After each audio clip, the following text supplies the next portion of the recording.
우리는 할례 문제로 예루살렘 공회가 어떠한 판결을 했는지를 우리는 잘 보고 있습니다. 오늘 본문은 야고보의 판결 이후에 취해진 후속 조치에 대한 이야기가 있습니다. 예루살렘 공회에서는 모든 것이 정리가 되어진 이후에 거기에 있는 모 교회에서 사도와 장로들 그리고 지도자들로 구성된 사람들이 이제 몇 사람들을 파송하기로 결정을 했습니다. 이것은 일시적인 파송이겠죠. 그 중에 바사바라 하는 유다가 나오죠.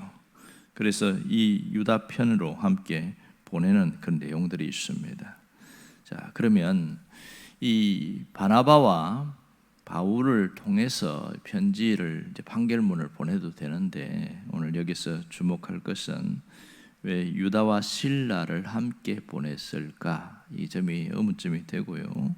또 하나는 안디옥 교회만 이 판결문을 편지 형식으로 해서 보낸 게 아니고 안디옥 교회뿐만 아니라 이방 지역에 세워진 교회들, 그러니까 안디옥에 넘어서 수리아 지역과 그리고 길리기아 지방에 있는 곳까지 편지를 보내도록 했다. 이렇게 오늘 본문은 이야기를 하고 있습니다. 자, 야고보의 최종 판결의 내용은 상당한 권위를 갖고 있지요. 지금 그들이 가는 곳은 제일 먼저 방문한 곳은 안디옥입니다. 안디옥은 수리아에 있는 행정 수도를 말하고 있습니다. 그리고 수리아와 안디옥 그런데 안디옥 말고 그 주변에 또 수리아 지역에도 교회가 있었다는 것을 알 수 있고요. 길리기아 지방은 어디냐면 그 바울이 1차 전도 여행하면서 다녔던 곳으로 알고 있습니다. 그쪽에서도 아마 할례 문제가 됐던 것 같아요. 이방인들에게도 할례를 받아야 된다. 그런 얘기들이 있었던 것 같습니다. 자, 결국은 여기서 알 수 있는 것은 왜 안디옥 교회뿐만 아니라 다른 이방 지역에까지 이 판결문의 편지를 보내야 했는가 하는 점입니다. 그것은 이 이방인 크리스찬들에게 할례 문제가 이 안디옥 교회뿐만 아니라 급속도로 확산되어서 다른 세워진 교회들에게도 영향을 미쳤기 때문이라는 것을 알 수가 있습니다. 특별히 24절에 보면 이렇게 이야기합니다. 들은저 이미 이 얘기들이 공회가 하루 이틀 끝난 게 아니라 조금 제법 시간이 걸린 걸 알 수 있죠. 그리고 여러 가지 소문들이 들려왔다는 걸 알 수 있습니다. 우리 가운데 어떤 사람들이 우리의 지시도 없이 여기서 어떤 사람들이라는 것은 유대인 기독교인들을 말하고 있습니다. 그러니까 예루살렘에 있는 그 어떤 지도자들의 지시도 없이 자기들 마음대로 나가서 너희를 괴롭게 했다. 여기 너희는 이방인 그리스도인들을 이야기하고 있습니다.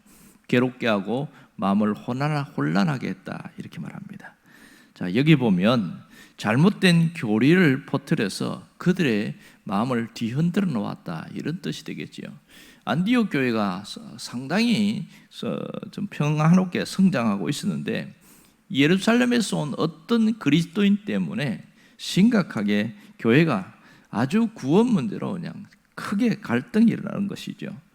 그러니까 할례로는 받지 않으면 절대로 구원받을 수 없다는 이런 조건적인 구원을 가르쳤기 때문에 이 그 가르침이 거짓된 가르침이다. 그런 얘기를 또 한 번 여기서 이야기하고 있죠. 얼마나 심각한지를 볼 수 있습니다. 그리고 여기서 하나 더 추가하는 게 뭐냐면 마음을 혼란하게 하였다. 이렇게 이야기합니다. 이 마음을 혼란하게 했다는 이 헬라어 원문을 정리를 해보면 이런 뜻입니다. 직역을 하면 영혼을 뒤엎었다, 갈아엎었다 그런 뜻이고요. 또 하나는 영혼을 약탈했다 이런 뜻입니다. 그러니까 멀쩡하게 구원받은 사람들에게 이 할례 문제를 들이대면서 오히려 그들을 정죄함으로써 영혼을 약탈해버리는 그러한 일을 했다는 겁니다. 그러니까 이방인 그리스도인들에게 이 할례 문제를 얘기하는 것은 단순한 하나의 잘못된 생각이나 이런 정도가 아니고 영혼을 약탈하는 행위였다. 그렇게 얘기하고 있는 것이죠. 하지만 상당수의 많은 유대인 그리스도인들은 예루살렘 교회뿐만 아니라 안디옥에서도 할례를 받아야 된다는 그런 생각을 갖고 있었던 것은 사실이었습니다. 그러나 바울과 바나바의 증언과 베드로의 증언을 통해서 자신들의 생각이 잘못되었다. 이것을 그들이 생각하고 있었던 것이죠. 그리고 생각을 바꾸었습니다. 그러고 난 이후에 야고보가 하나님의 말씀을, 아모스의 말씀을 근거로 해서 정확하게 판결을 냈을 때 모두가 하나님의 말씀에 다 순복하고 자신들의 잘못된 생각을 꺾어버린 것이지요. 근데 그것이 굉장한 영향력을 주었습니다. 아마 뒤이어지는 바울의 있던 2차 전도 여행에서 이 할례 문제는 상당한 영향력을 주었어요. 그런데도 이 판결문과 상관없이 여전히 할례는 구원의 조건이라고 강조한 유대인들이 계속 있었음을 갈라디아서에 보면 알 수 있습니다. 이 할례 문제는 얼마나 심각한 것인지 바울은 상당히 화가 나 있었던 것 같아요. 왜냐하면 거짓 복음을 전한다, 또 다른 복음을 전한다, 그렇게 이야기하면서 또 다른 복음을 전하는 자들에게는 저주가 있을지어다. 이건 완전히 막 독설을 퍼붓는 거거든요. 그럼 얼마나 영향력이, 파급력이 셌는지를 잘 보여주고 있는 것이죠. 그러면 여기에 유다와 실라를 예루살렘 공회에서 왜 보냈을까 하는 겁니다. 당시 이 유다와 실라는 그 교회에 상당한 영향력을 행사하는 지도자였음을 오늘 본문에도 밝히고 있습니다. 이 지도자 위치에 있었고, 바울과 바나바의 그 판결문을 가지고 읽어줬을 때에와 유다와 실라, 예루살렘 공회에서 파송한 사람들의 어떤 읽어주는 것은 상당히 차이가 있는 것이죠. 왜냐하면 안디옥에 여전히 그런 생각을 갖고 있는, 할례 문제에 대한 잘못된 생각을 갖고 있는 사람이 아마 있었기 때문에 바울과 바나바가 직접 이야기하는 것보다 이들이 말하는 것이 훨씬 권위가 셉니다. 그러니까 이 권위, 이 야고보의 최종 판결에 대한 권위와 하나님의 말씀의 위험에 대해서 분명히 이야기하기 위해서, 정리를 하기 위해서 이들을 보낸 것을 알 수가 있습니다.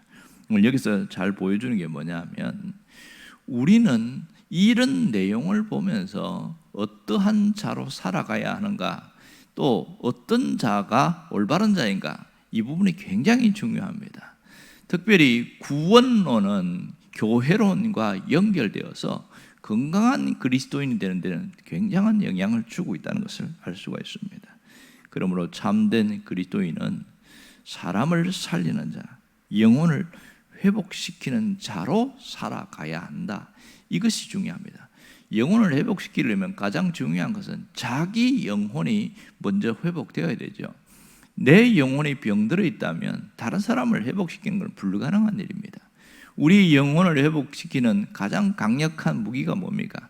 하나님의 말씀을 그대로 받아들이는 것이고, 하나님에 대하여 그대로 받아들이는 신앙적 결단입니다.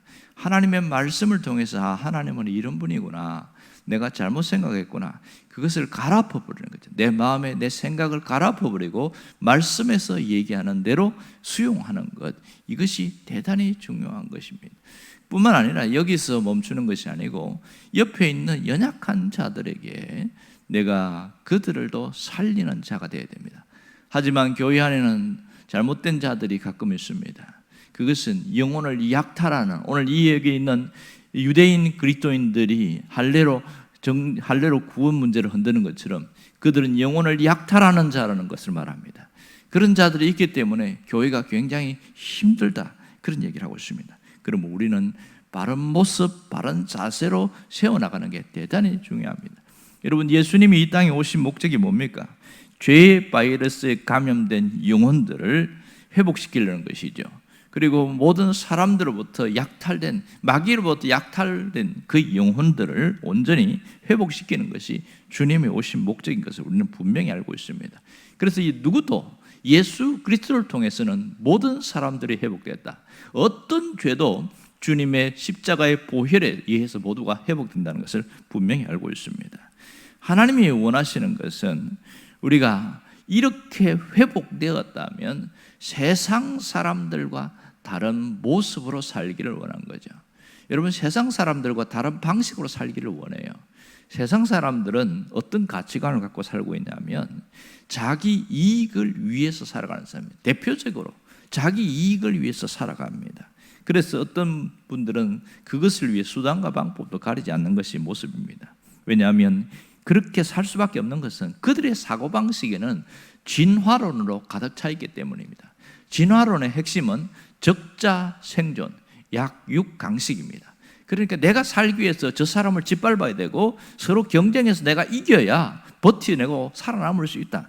그런 사고방식이기 때문에 약한 자를 누르고 강한 자를 어떻게 하든 끌어내리고 내가 일어서려고 하는 것이 세상의 사람들의 사고방식이었죠. 하지만 신앙인들은 달라야 한다는 겁니다. 가치관이 진화론이 아니라 창조론에 근거하고 하나님의 섭리론에 근거한 신앙 가치관을 가져야 된다는 것이죠. 그게 뭡니까? 공존과 공생, 상생을 말합니다. 나도 살고 너도 살고 서로 살고 이런 사고방식, 이게 얼마나 중요한지 모릅니다. 하지만 그런 가치관이 심어지지 않는 사람들은 여전히 세상 사람들의 사고방식대로 똑같이 살아가는 겁니다. 그게 안타까운 일인 것이죠. 우리가 이러한 일들 때문에 상당히 힘이 들다, 그런 얘기를 합니다. 진정한 그리스도인으로 살아가는 것은 살리는 자, 나도 살고 너도 살고 서로 살리는 자로 되어야 한다는 겁니다. 세상은 끊임없이 죄의 바이러스가 사람들의 영혼들을 계속 무너뜨리고 약탈해 나가고 있습니다. 할 수만 있으면 죽을 때까지 그 영혼을 약탈해서 가려고 하는 것이 세상의 방식입니다. 하지만 우리가 이 땅에 남아있고 살아가야 되는 이유는 내가 무조건 잘 살기 위해서보다는 내 삶을 통해서 사람을 살리는 자로 살아가야 한다. 그 사고방식만 갖고 있으면 그 자체가 하나님의 일을 하는 것이라고 할 수 있겠지요. 이것이 하나님의 원하는 뜻이니까요. 여러분, 우리가 분명히 마음에 결심을 해야 됩니다. 우리 멋대로 우리 생각대로 사는 것이 아니라 하나님이 원하시는 방식으로 살아가려고 하는 것이죠. 영혼을 약탈해 나가는 그런 어리석은 그런 삶의 마침표를 찍을 뿐만 아니라 그건 당연한 것이고, 이제는 영혼을 회복시키고 사람을 살리는 그런 사가 되라는 것이죠. 이것이 하나님이 기뻐하시는 진정한 감사의 제물이라는 것을 깊이 깨달아야 됩니다. 하나님은 큰 것을 원하지 않아요. 먼저 내가 살아있느냐 죽어 있느냐, 내가 다른 사람을 살리느냐 그냥 죽어가는 것을 내버려 두느냐, 거기에 하나님의 관심이 있는 것이죠. 우리는 이 점을 깊이 생각하고 내가 기도하는 것 하나하나가 다른 사람을 살리는 것이 될 수 있다는 것입니다. 다급할 때는 내 기도밖에 할 수밖에 없어요. 왜? 내 문제가 급하니까. 하나님은 그런 급한 문제도 기도하기를 원하셔요.